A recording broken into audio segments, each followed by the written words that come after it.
lang. Ilang miyembro po ang inyong pamilya?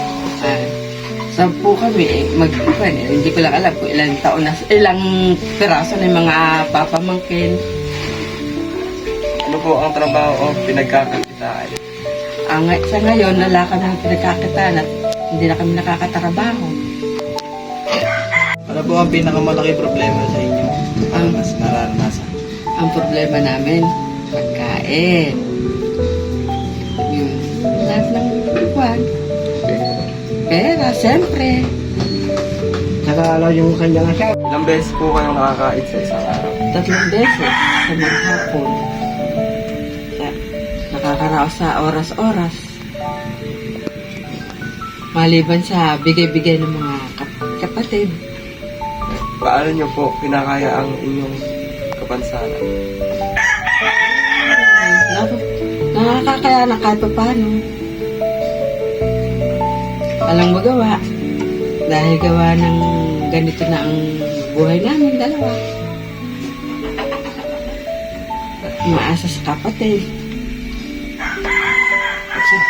Ano po kapansanan ay hirap paglakad at di na po siya nakapaglakad pag wala po siyang dalang tungkod. Kamusta po kayo? Ayos naman. Kaya lang yung pato, putol na. Hindi ako nakalakad. Ano po rin po ang kapansanan po ang mahirap kayo? Diabetes na. Ilan po ang miyembro ng inyong pamilya? Kaya, ano ko ito, bali ata. Kasama mo lang isa, si Tuna. Si Tuna, may pamilya. Ano po ang trabaho ang pinagkakitaan niyo? Ay, ala, paano makakapagtrabaho? Andito na ako sa bahay. Ano po ang pinakamalaking problema na inyong naranasan? Ito nga, problema ko. Pinakamalaking problema ko. Paano niyo po kinakaya ang inyong kapansanan?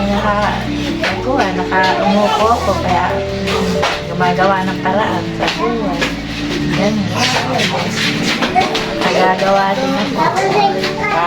Dahan-dahan. Kamusta po kayo? Okay lang. Anong uri ang kapansanan po ang meron kayo? Pinaglihi sa manok. Yan po ang miyembro ng inyong pamilya. Balo, kami magkakapatid, walo. Ano po ang trabaho pinagkakitaan niyo? Balot lang. Sapat po bang kita niyo sa para sa araw-araw? Oo naman, para naman sa akin lang yun. Ano po ang pinakamalaking problema na inyong naranasan?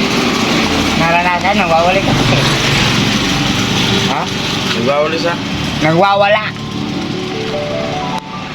Ilang beses po kayo nakakakain sa isang araw? 3. Paano niyo po kinakaya ang inyong kapansanan? Simple lang. Pagsubok ng Panginoon Diyos, kaya